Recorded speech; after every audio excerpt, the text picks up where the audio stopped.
sunshine, mga ka-RSP! Eto na ang gabay patnubay palalaat. Prediksyon ni Master Hans Kua ngayong araw ng Martes, December 19. 6 days na lang at Christmas na. Merry Christmas, mga ka-RSP!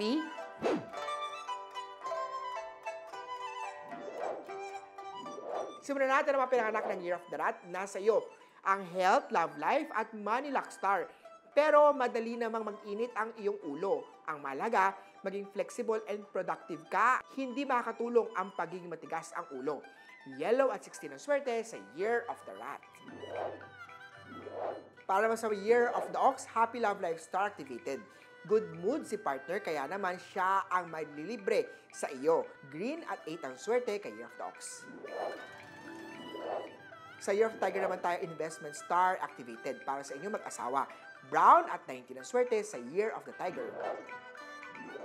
Rabbit naman tayo, iwasan ang pagkukumpara sa kapwa mo.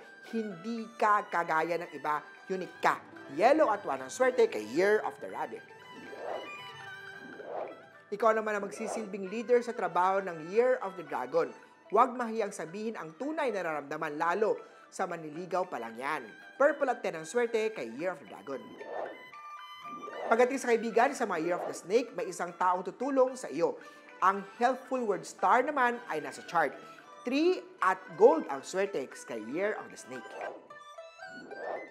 Para sa mga pinanganak ng Year of the Horse, iwas muna tayo sa pagtitiwala sa kapwa mo.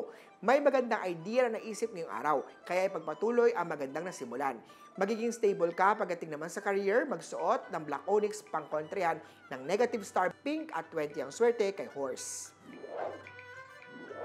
Pagdating naman sa Goat, kalusugan ay huwag maliitin ang nararamdaman. Ipacheck agad yan kay Doc. Happy family star activated pagdating sa pamilya. Iwasan din ang pagiging masyadong conscious sa sarili. Maroon at 5 ang swerte kay Year of the Goat. Sa mga pinanganak ng Year of the Monkey, conflict day ngayong araw, may taong sisira ng plano.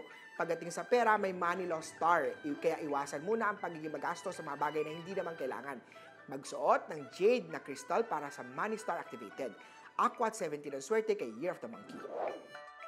Sa rooster naman tayo, magandang kalusugan ang sa chart mo. Huwag kalimutan mag-exercise araw-araw. Bigyan pansin ang mga hiling ng kasintahan o sweetheart dahil sa tamang desisyon niya. Silver at 2 ang swerte kay Year of Rooster. Eto naman, Year of the Dog, ikaw ay may malasakit sa kapwa kahit hindi sila naging mabuti sa'yo. May money luck star sa chart. Peach at 7 ang swerte kay Year of the Doggy. Last but not the least, para sa mga pinanganak ng Year of the Pig, magiging successful ang plan pagdating sa ginagawa. Ang tunay na kaibigan, may isang taong maasahan sa lahat ng bagay. White at 11 ang swerte kay Year of the Piggy. Muli po, ito po yung mga gabay patnubay palala at prediction lamang ni Master Hans. Nasa inyong mga kamay na salalay ang inyong tagumpay. Kaya always be positive at i-claim ang mga swerte, mga ka-RSP.